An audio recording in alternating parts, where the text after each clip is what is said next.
Welcome to the Leading at the Next Level podcast with Dove Development and Consulting, the show built to provide ongoing support for your leadership journey. Now, before we get started in today's session that I'm really excited about, I'll share with you that if you stick around to the end, I'll offer, like we always do, complimentary access to a program that we've built that's like nothing else that I've ever seen. Until then, I'm excited to introduce a dear friend of mine, David Bates.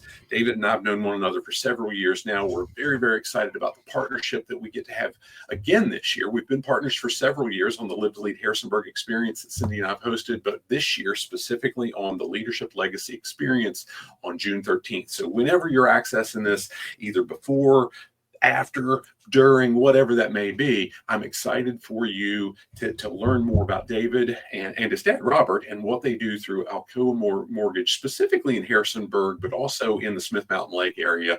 Just amazing people, and they do some really cool stuff. So with that said, David, why don't you start by sharing just a brief overview of your professional background and really some of your experience specific to the industry that you're in? Okay. Yeah. Thanks. First of all, thanks for having me. This is awesome. I'm really excited again. So for my professional background, I started in mortgage lending in 2016 after I graduated from Bridgewater College.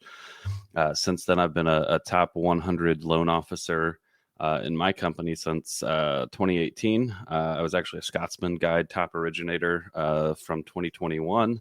And I actually got my certified mortgage advisor CMA designation back in 2020. So a lot of folks claim to be mortgage advisors, and they actually legally are not. So I am one of the few that actually can say that, and it's been a great career so far. That's awesome. I often say that there's a wild difference between somebody being certified and somebody truly being qualified. And in a lot of cases, somebody can buy the stamp, but you've lived it. You've gotten a lot of the credentials. You've gotten a ton of experience. I've loved the interaction with your dad. He's mentored you heavily on what you guys do. It's just really cool. So there's a high degree of professionalism and expertise that you bring to the table, even though you're 30 or so years old, right? And it's really cool. Yeah, now, 31, but who's counting? Yeah, it's all downhill now. So, David, I'm going to ask this next question and really tee it up. So let's be honest, any given day, most of us that have accepted business ownership responsibility, leadership of responsibility of any kind, it would often be easier to just get a stinking job. And in some cases, it might actually pay more to just get a stinking job. What was it for you? What was that clear purpose for you that you told your dad, Robert, you said, hey, I'm willing to accept some of that responsibility. I'm willing to step up and help you run the business. Yeah, wow. That's a great question. It's probably a number of things, and it might be somewhat genetic. You keep mentioning my dad, Robert. He's been in a leadership role in his career for at least as long as I've been alive, but I'm sure longer than that. He's actually started in banking management and transitioned to the mortgage world. And I think a lot of that, and my mom actually is a self-employed piano teacher, was a CPA, I guess still has her CPA license, but I think it's just kind of in our blood, maybe, for the entrepreneurship lifestyle. So I grew up being in leadership roles. I was a lifeguard student supervisor at Bridgewater College as a freshman, which had never happened before. I met my wife at Camp Overlook as the outdoor adventure director while she was the day camp director. So both of us were in leadership roles there. And when I started working with Dad, so actually before I started working with Dad, I thought I was going to go to the Marine Corps. I don't know if we discussed this or not. So actually, I went to officer candidate school for the Marine Corps. I had a flight contract. I ended up not commissioning. I didn't actually finish OCS because I got tendonitis in both knees. So I had to drop for medical reasons. But I was, expecting to go into a leadership role there with the military and did not. So when I started with Dad, after a couple years of basically figuring out how to actually do the job and work in the industry, I ended up becoming sales manager for our small branch, and then I became co-branch partner in 2022. So, very cool. Now, this isn't on the script. It's not on the list of questions that we talked about going through, but I'm going to ask it anyway because you baited me right there a little bit. I've really enjoyed getting to know your dad, and I often define the idea of leadership. It's not about a title. It's not about a position. It's really about the act of service. It's how we help the people around us specifically, talk about some of the things that you've watched your dad while you're growing up and even still today, where and this will come back to Alcova shortly with one of the questions. Okay. With what he's done with law enforcement, military, first responders, and just the way he looks for, hey, how can I support the people that take care of us? Yeah. Wow. I mean, basically in any position I have ever seen him in, even at church, he would volunteer, and he was head usher. He just, anytime there was something that needed a volunteer or something that was within his comfort, not even his comfortable wheelhouse doing, really just anything that needed to be done, he would step up and do it. So I think that was kind of my example growing up, was seeing him step into these roles that he may or may not have wanted, but doing it because it needed to be done. So yeah, he volunteered after 2001. He became a auxiliary police officer with Harrisonburg Police Department. He did that for, I think, 7 or 8 years, and then when he physically could no longer do that anymore because his knees were going bad, he actually ended up running the police foundation after that. So he was always doing something somewhere. And it's the same. That's the same with working with him. He's always, we have quote unquote employees, but we call them all coworkers. We're like a family. We work together, and it's always, hey, how can I bring this person up a level? Not, hey, let me tell them what to do, kind of thing. Yeah, and there's the difference. I often hear people talk about, hey, I'm not willing to ask somebody to do something I won't do myself. But the reality is, sometimes in a leadership role, there's certain things we can't get always bogged down in the things that they can and should be doing. But what I've heard your dad say is, I'm looking for the things that they can't do for themselves, but if I do it, it helps them be able to do it for themselves moving forward. And I just love seeing that from him. And so, yeah. Thanks for humoring the curveball and let me get off script a little bit there. No problem. The next one that we've kind of got scripted is you guys have been willing to partner with us on the Live to Lead Harrisonburg event the last several years. And now specifically with this Leadership Legacy event, it's a whole different venue. It's a whole different theme and so on. Why was that? Why were you willing to say, yeah, we'll get involved? Yeah. So we honestly, I knew who you were prior to our actually meeting. I think we were friends, or we were connected on LinkedIn. So I saw a lot of your stuff. I had an idea of who you were. And then, of course, we actually met through Freemasons when I joined that a few years ago. And, of course, you had, I guess, joined maybe a year or so previous than I had. And so we met through that, became friends. And then, after talking and getting to know you better, I finally realized, hey, here's what he's actually doing. This seems really cool.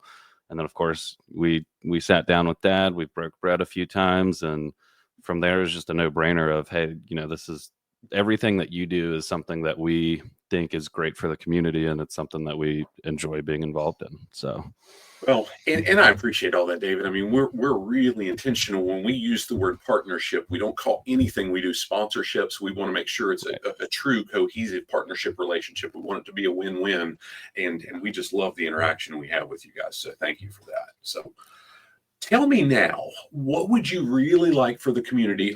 There's a lot of places people can go for mortgages. There's a lot of places people can go for financial services and so on.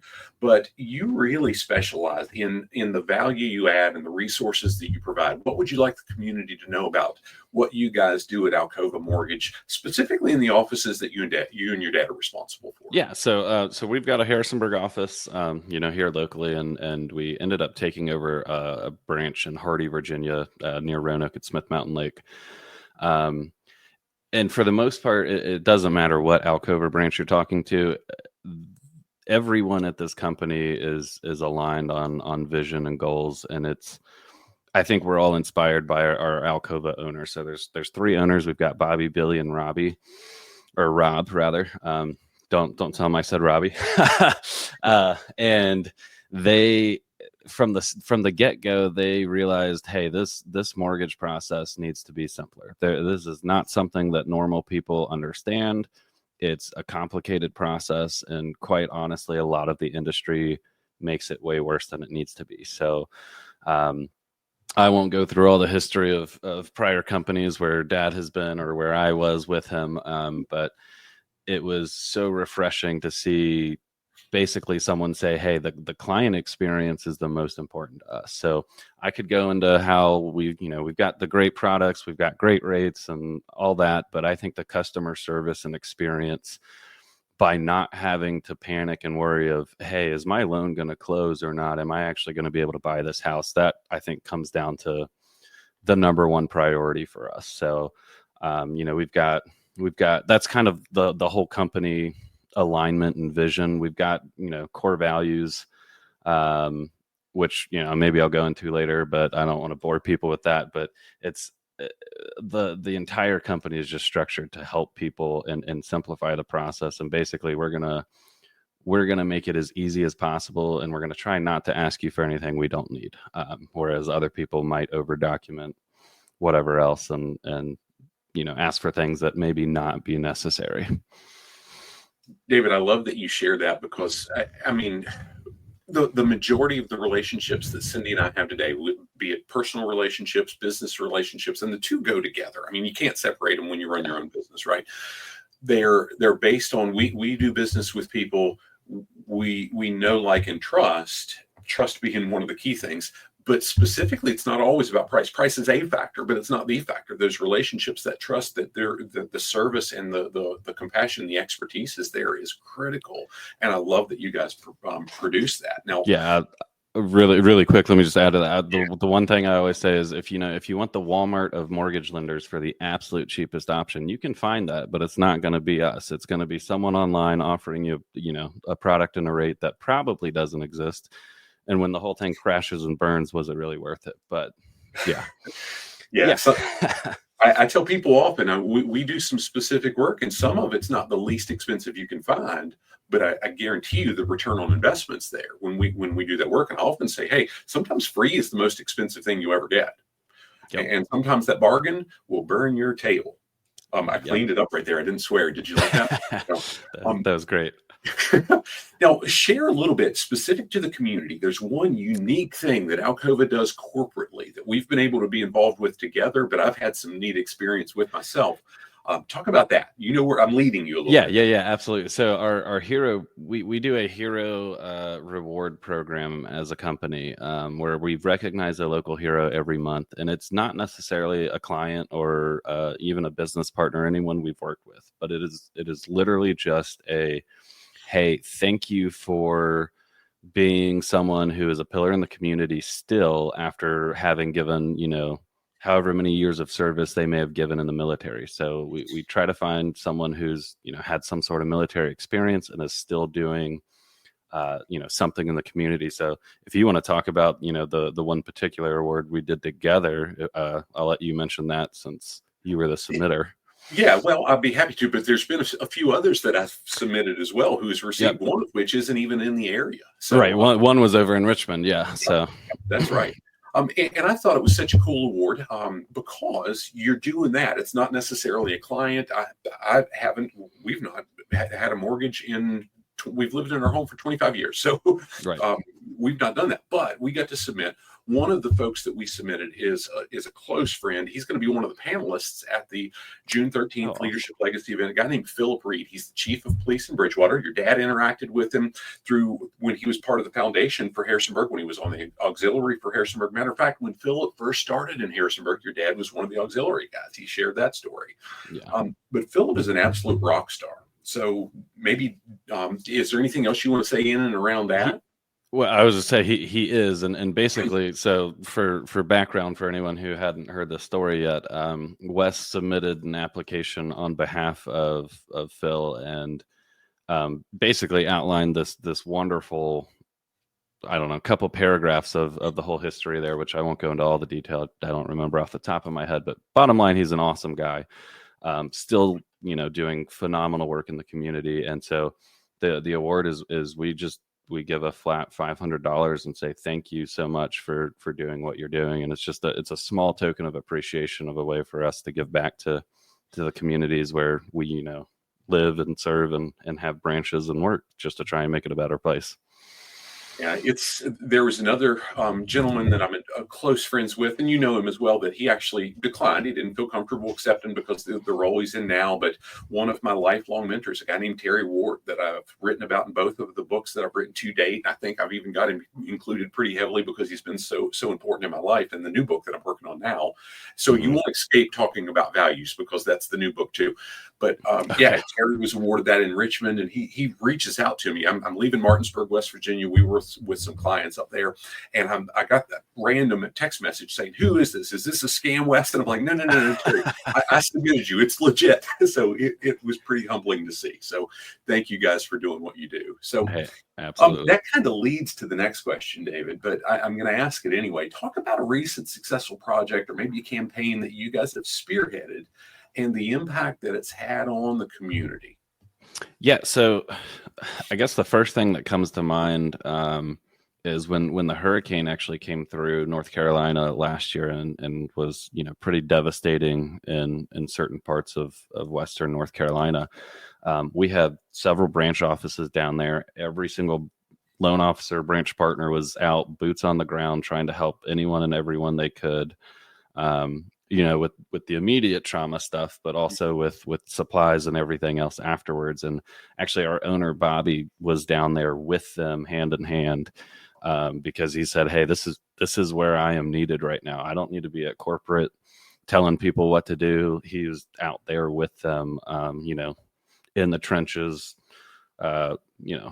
pulling water out of places, helping barricade others and, get people to safety, hand out food supplies. It was just seeing, I wasn't a part of it, but seeing all of those folks pull together like that was just truly humbling. And that's, what kind of reinforces when you see that, you're like, wow, I really am working for a phenomenal company. Well, and that ties right into the next question I've got is tell us about the purpose of the organization and how it aligns with your own values and purpose. And you did, but elaborate on that a little bit more. Yeah. So I talked about simplifying the mortgage process, but the core values that we have with Alcova are courage, agility, sincerity, and tenacity. So agility, kind of right there where Bobby switched gears and said, "Hey, I don't need to be in my corporate office. I need to be boots on the ground and helping these people." That's really agility and courage right there, because not everyone is going to want to be out there doing dangerous work. Sincerity, tenacity, both with the company and ourselves, even just in this industry. Tenacity, I think, is the one that sticks out to me the most, because mortgages aren't easy, regardless of what a lot of people might think. You're sitting at a desk. Oh, it's a cush banking job. You come in, on the hours you want to, you name it. But there's a lot of stuff that happens, and the amount of calls you get after hours, weekends, and then you'll bust your butt for 2 weeks trying to help someone, and then they go somewhere else for to save $5 a month on the rate, and it's like, ugh, here we go again. It's having experienced that in other companies and then experience it here, it's like, what, I know I'm doing the absolute best I can for everyone I can, and if I can help more people, great. And if they choose to go elsewhere, that's okay. But that those 4 core values, I think, are pertinent both with the company and myself, not just in mortgage lending, but also, how we live our lives day to day. Yeah, David, I love that you explained the values. You didn't just list what they were. And that's something, and even your explanation of Bobby and when he went to North Carolina, that's, as I just finished up one of the chapters in the new book I'll have coming out in about a year on values, on the importance of values being in the foundation of every business. I talk about how in leadership roles, we better be exemplifying them and explaining them over and over and over. We can't let people not hear us doing it, because they'll come up with their own if we're not. And just as importantly, we better look for ways to show our team members, here's what that value looks like in your role, not just in mine, because we've all got different roles. So yeah. And I'll elaborate on that one a little bit further. Every single person that Dad has ever hired since he's been at a mortgage company, including myself, he's got 3 rules rather for every employee. 2 of them are funny. One of them is absolutely true. So the first 2 rules are, if I ask for a Coke, you better get me a Coke, not a Pepsi.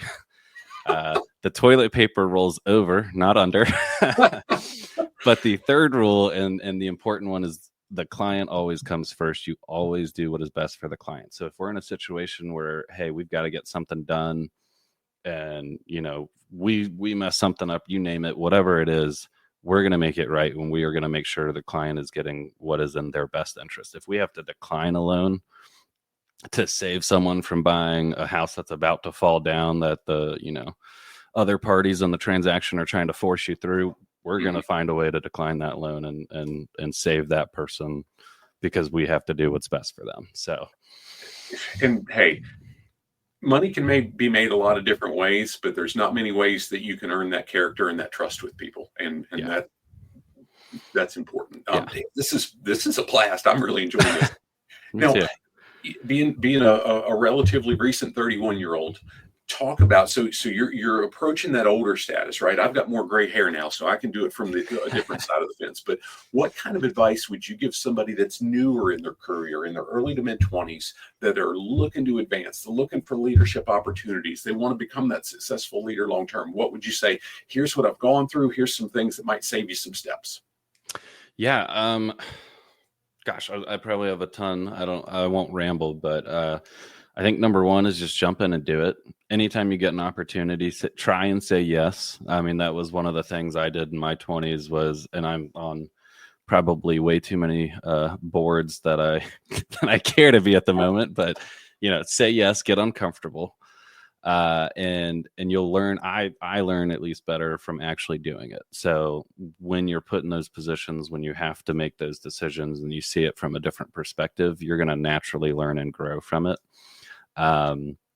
So that would probably be one of my big tips. And then aside from that, educate yourself. So if your company offers training, if you can partner with Wes and Cindy on some of their events and grow in leadership that way, read books. I probably shouldn't say this, but I tell a lot of people, I learned more after college just by reading business books, leadership books, and everything else than I ever learned in any course that I took through my 4 years of college. So educate yourself, whatever that means to you, whether it's podcasts, books, partnering with someone like Dove Development and Consulting. I mean, that is how you improve. And then just after that, jump in and do it.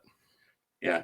Hey, David, if I'm being honest, in my corporate career, between large manufacturing, small business, and so on, I think 25, 30 years in the workforce in that, I don't think I was ever qualified for a position that I applied for or received. I always had less than they were asking for those required things, but it was, gosh, I'm going to learn to swim at the deep end of the pool. I'm able to do it until you tell me I can't do it. And even then, I'm going to fight and scrap and get there and figure it out along the way. I think at some point, everyone, especially leaders, all experience some sort of imposter syndrome. So, one of the other things you could do is, hey, dress and act the part. I mean, you may not be there yet, but when I first started, I wore a suit and tie every single day, whether I had a client meeting or not. A couple of years in, it was suit and tie when I've got client meetings or closings. And now it's like, all right, I'll do the blazer and the polo thing. But once in a while, I'll still throw on the suit and tie and remind myself, hey, this is the level I'm holding myself to, and dress and act the part. Yeah. And there's a degree of self-image that comes with that confidence, and all those matter. That impacts our performance and what we do and how we serve the people. If it's, we did a session, I don't know, it's probably been 8-9 years ago now. And it was really about communication techniques. And it was a lot based on John Maxwell's book, Everyone Communicates, Few Connect. And one of the folks in that group kept asking, what would keep somebody from applying these things to manipulate other people? And finally, David, I just got pissed, and I was tired of hearing that same question over and over and over. And I said, hey, the only thing that I know that keeps someone from being manipulative is don't freaking be manipulative. Yeah, be a good person. Simple as that. That's 100%. And Cindy, that was one of the places that I always say, hey, if you're so inclined, pray for Cindy, because she needs it. She puts up with my nonsense all the time. And she just kind of shrunk, as in saying, holy shit, here we go again. Because I'd had enough. I never considered it from that perspective. I considered it from the perspective of, how do I do the right thing for the people we're interacting with, not how do I use it for ill will. Right. So anyway, Anything else you would like to share? I've loved this. I truly appreciate the time. Is there anything else you would like to share about yourself, Alcova Mortgage, anything that could be a blessing to other folks that might catch this? Honestly, I don't know. I would say just listen to the whole podcast. Do yourself a favor, because and honestly, not just this one. I'm not saying just my podcast, but there's going to be a big group of these coming out. I would 100% encourage you to listen to every single one of them and attend this event, because I know it's going to be an awesome event. Yeah, part of this sequence is we are working to do this with all of our partners for the event, all the panelists, because it's going to be a cool event that we're doing in Harrisonburg, unlike anything we've ever seen in Virginia that I'm aware of. But the reality is the whole podcast, and that's what I'll close with, is we've had this in place for more than a year as we record this, and it's really been built to be that guide, because in the 21 Irrefutable Laws of Leadership, John Maxwell talks about this law of process, and he said leadership's not developed, it's developed daily, not in a day. There's no such thing as a one-time event, a one-time lesson that really makes or breaks you as a leader. It's the process that you go through continually, and that's why we made the podcast, but it's really based on a program Cindy and I started in late 2018, and that's where I'll make the offer as we close this. We have a program today that's called Leading at the Next Level. It's a complete program. Today, we do typically 2 new live lessons each month. We share those virtually, and then we add the recordings to a digital product where we've got over 160 hours worth of content that Cindy and I have developed through real-world experience, through our licensing, through the companies we work with, through the mentorship that we get access to, and so on, all of which that's approved for continuing education credit through the Society for Human Resource Management, the Human Resource Certification Institute, and so on. What I'll do is say, if you send me an email at admin@dove-development.net, I'll hook you up with a 45-day all-access trial that gives you access to join the live calls, the digital stuff, all the continuing education, no cost, and then a pretty substantial discount if you choose to maintain that moving forward. So anyway, with that said, David, thanks for being with us. I'm thrilled that you guys are willing to partner with us on the event again. Appreciate your friendship. And anything else you'd like to say? No, thank you for having me. This has been a blast, and I hope I can get you to return the favor when I get my my own podcast up and running. Anytime you want. Happy to help you in the process, brother. Appreciate you. Appreciate it, man. Thank you. Have a great day, guys. God bless.